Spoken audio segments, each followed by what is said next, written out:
تمام تر مہاجرین پاک پیغمبر علیہ الصلاۃ والسلام کے رحلت فرما جانے کے غم میں مسجد نبوی میں جمع تھے۔ ادھر انصار یہ چاہتے تھے کہ ان تمام تر مہاجرین کو ہم نے سینے سے لگایا تھا، یہ تو مکۃ المکرمہ سے چھپ چھپا کر یہاں آئے تھے، لہٰذا اب پیغمبر علیہ الصلاۃ والسلام کا جو جانشین ہے وہ انصار میں سے ہونا چاہیے۔ انصار کا جو سربراہ تھا اس کا نام تھا سعد بن عبیدہ۔ تو سعد بن عبیدہ نے ایک میٹنگ رکھی ثقیفہ بنی ساعدہ میں۔ ثقیفہ بنی ساعدہ ایک بہت بڑی حویلی تھی جو کہ سعد بن عبیدہ کی ہی تھی۔ تمام تر انصار وہاں جمع ہوئے میٹنگ کی صورت میں۔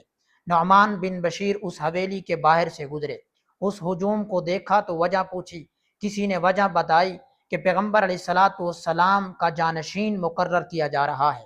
تو نعمان بن بشیر دوڑے مسجد نبوی کی طرف، مہاجرین صحابہ اکرام رضوان اللہ تعالی علیہم اجمعین کو بتایا، تو ان مہاجرین صحابہ اکرام میں سے حضرت ابو بکر، حضرت عمر فاروق رضی اللہ تعالی عنہ